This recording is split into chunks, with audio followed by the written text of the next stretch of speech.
She said, 5 years and you still couldn't afford the ring I want. And I said, luckily, I don't have to anymore. Then I slid the black velvet box across the table.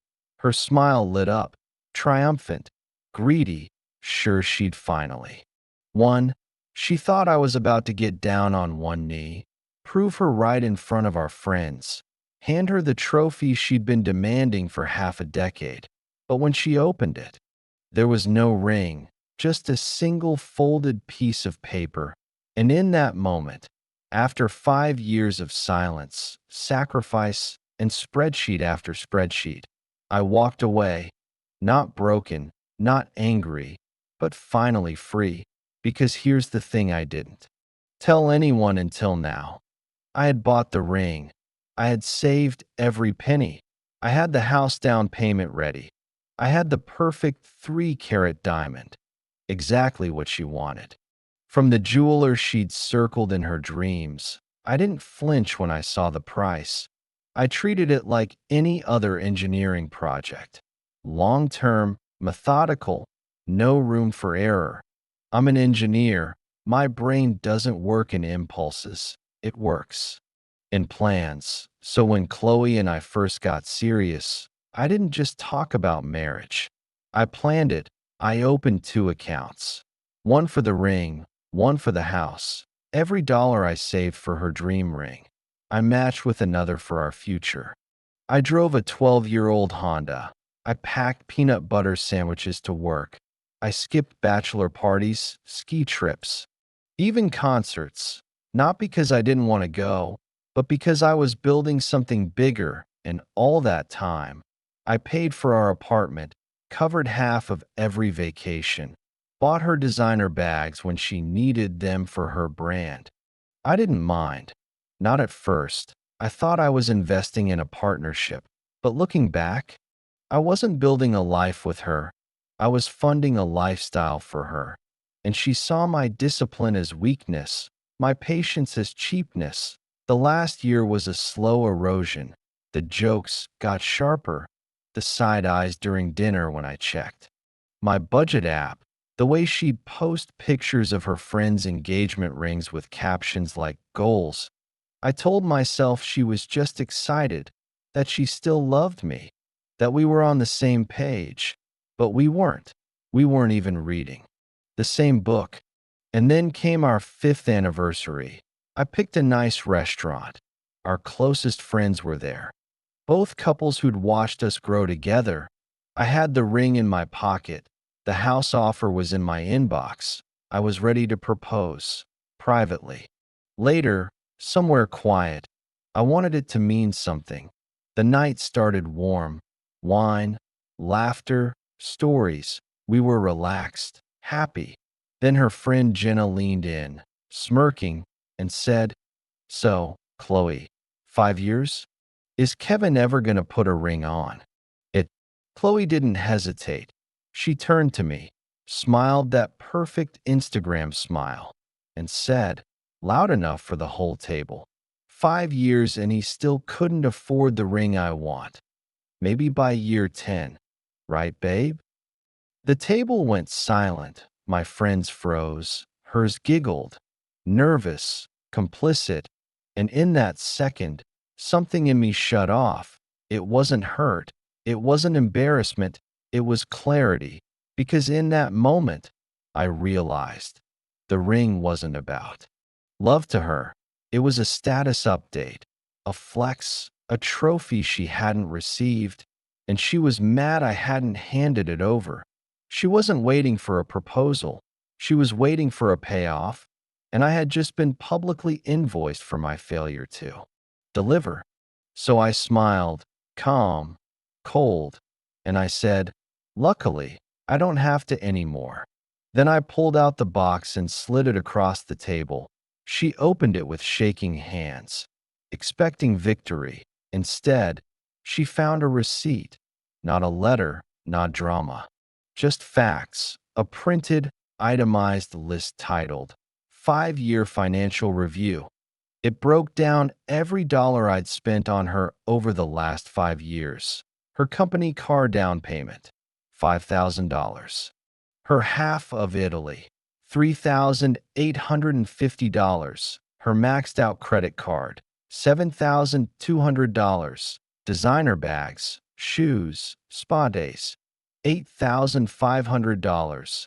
Girls' trips to Vegas, Miami, $2,500. Total, $27,050.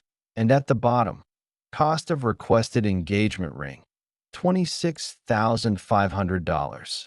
Then one final line. Thank you for helping me realize I already made the investment. The returns were just disappointing. I didn't wait for a reaction. I stood up, walked out, left her sitting there with a receipt in a velvet box. The most expensive invoice she'd ever been handed. The drive home felt like waking up from a long dream. My phone blew up.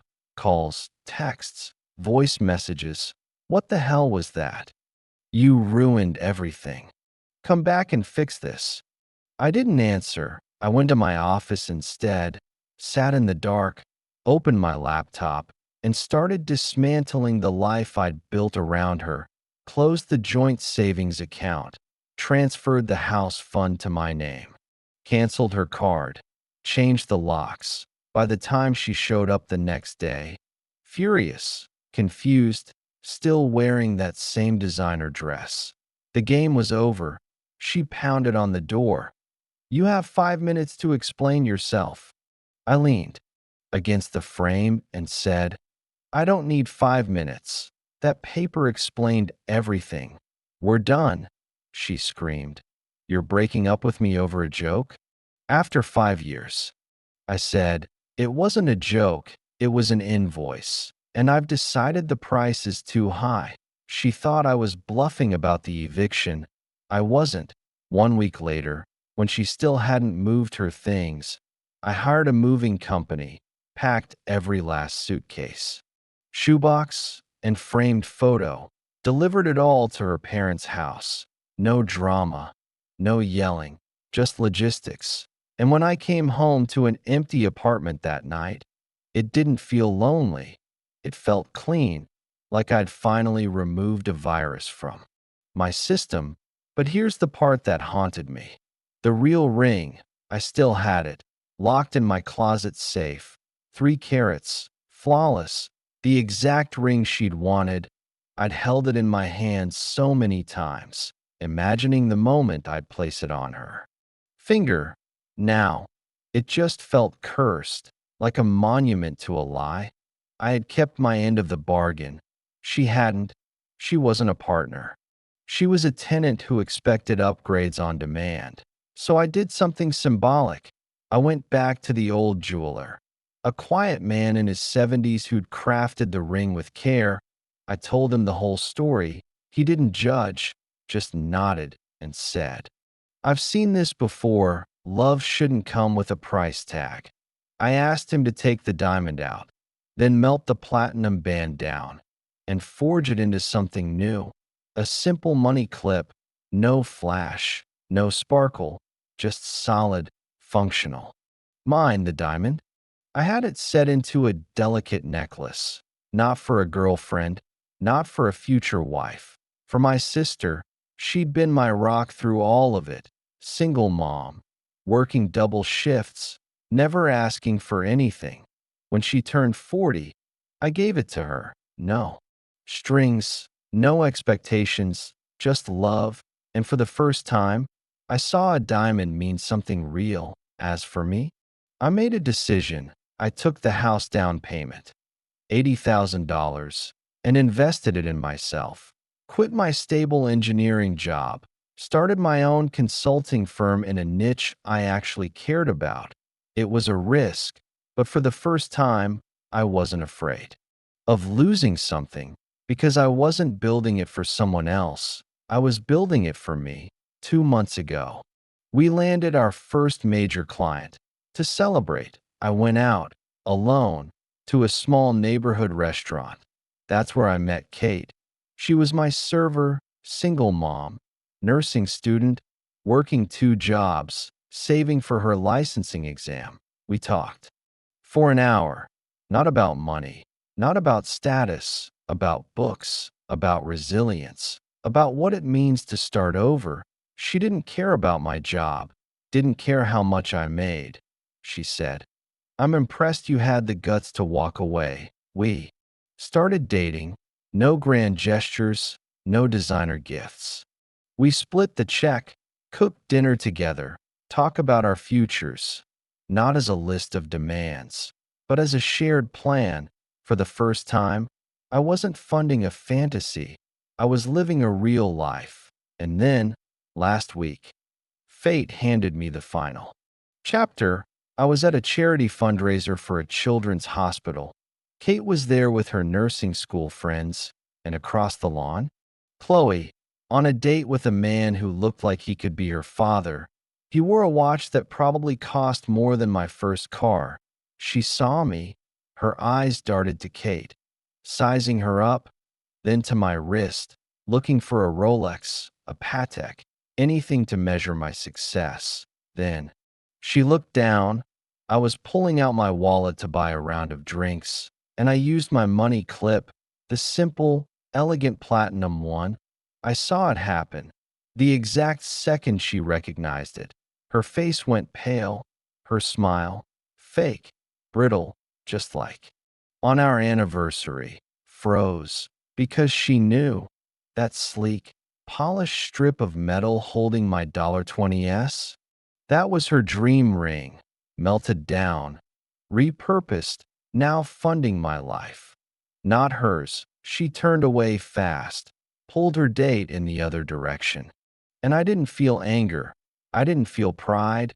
I just felt peace. I walked over to Kate, handed her a drink, and she smiled at me. Warm, real, eyes full of light.